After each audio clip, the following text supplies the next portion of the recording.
Kalau PCOS kita bisa tahu dari mana? Kalau mau cek kondisi rahim atau cek kesuburan bagaimana? Baik, ini juga banyak pertanyaannya, bagus nih pertanyaannya. Jadi yang pertama, sebelum lanjut silahkan follow terlebih dahulu ya. Ada gejala-gejala PCOS. Ada gejala umum, ada gejala spesifik sesuai dengan jenis PCOS-nya. Nah, kalau Bunda mau mencurigai PCOS, Bunda bisa pelajari gejalanya. Saya sebutkan gejala PCOS yang secara umum ya. PCOS secara umum itu PCOS resistensi insulin. Gejalanya apa? Satu, menstruasinya abnormal. Abnormalnya bagaimana? Bisa menstruasinya panjang banget, dalam artian siklus panjang lebih dari 35 hari, bisa 3 bulan, 4 bulan, 5 bulan, 6 bulan gitu, nggak menstruasi. Atau juga ada menstruasinya setiap bulan ada, tapi menstruasinya berkepanjangan lebih dari 7 hari dan banyak fleknya. Bisa 15 hari, bisa 10 hari, bisa 8 hari gitu. Yang panjang flek-fleknya, kemudian darah mengalir, kemudian flek lagi, lalu baru bersih. Kemudian ada juga menstruasinya cepet gitu, lebih kecepatan menstruasinya di bawah 21 hari.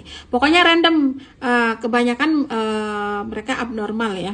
Kemudian tanda berikutnya ya, mengalami hirsutisme. Hirsutisme itu artinya Bunda memiliki rambut-rambut halus yang tumbuh di satu, yang paling akurat itu yang tumbuh di area areola puting ya, yang bagian hitam-hitam puting itu. Kemudian yang kedua yang akurat juga di jari kaki, pangkal jari kaki itu, kemudian di pipi, dahi atau kening, kemudian di punggung, tangan, lengan, kemudian paha dan betis gitu. Jadi yang paling akurat hirsutisme menandakan dia hiperandrogen adalah tumbuh rambut halus di area puting. Kemudian secara physically biasanya gendut, mudah naik berat badan, sulit turun berat badan, bentuk tubuhnya bentuk apel, kemudian punya belly fat,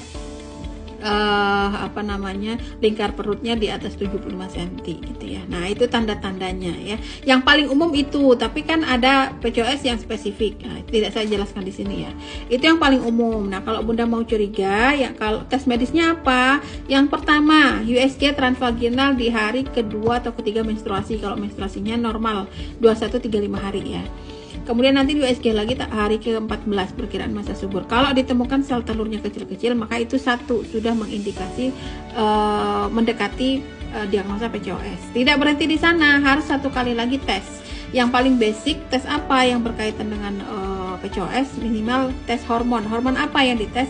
Hormon androgen ya. Kalau nanti androgennya di atas nilai rujukan, maka itu maksudnya hiperandrogen. Maka dua data itu saja sudah cukup untuk membuat mendiagnosa Bunda PCOS. Kalau nggak hiperandrogen, kalau nggak tes hormon, ada satu lagi tes yang lain yang juga lebih akurat menandakan bahwa Bunda itu PCOS gitu ya. Tadi kan sel telur sudah terdeteksi. Nah, ada satu lagi tes resistensi insulin. Untuk tes resistensi insulin nggak cukup dengan tes gula darah, harus tes glukosa darah, kemudian insulin puasa ya, kemudian indeks HOMA-IR, kemudian HbA1c, hemoglobin terglikolisasi gitu. Nah, itu tesnya. Kalau dia tinggi ya, tinggi aja walaupun masih normal, itu udah menandakan insulinnya udah mempengaruhi PCOS gitu ya. Meskipun tinggi, apalagi kalau di atas nilai rujukan, itu udah pasti resistensi insulin gitu ya, mendekati resistensi insulin atau bahkan udah resistensi insulin, itu udahlah itu udah pasti PCOS gitu guys ya. Jadi harus ada dua data, nggak cukup dengan USG transvaginal saja.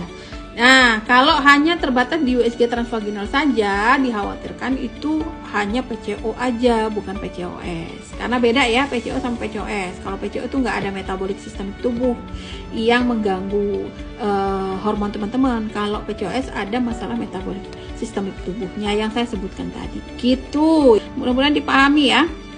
PCOS bisa hamil dan bisa dibantu dengan program healing tubuh kelas 8. Bisa langsung gabung lewat link yang ada di bio kelas 8 ya. Bisa langsung gabung lewat link yang ada di bio kelas 8.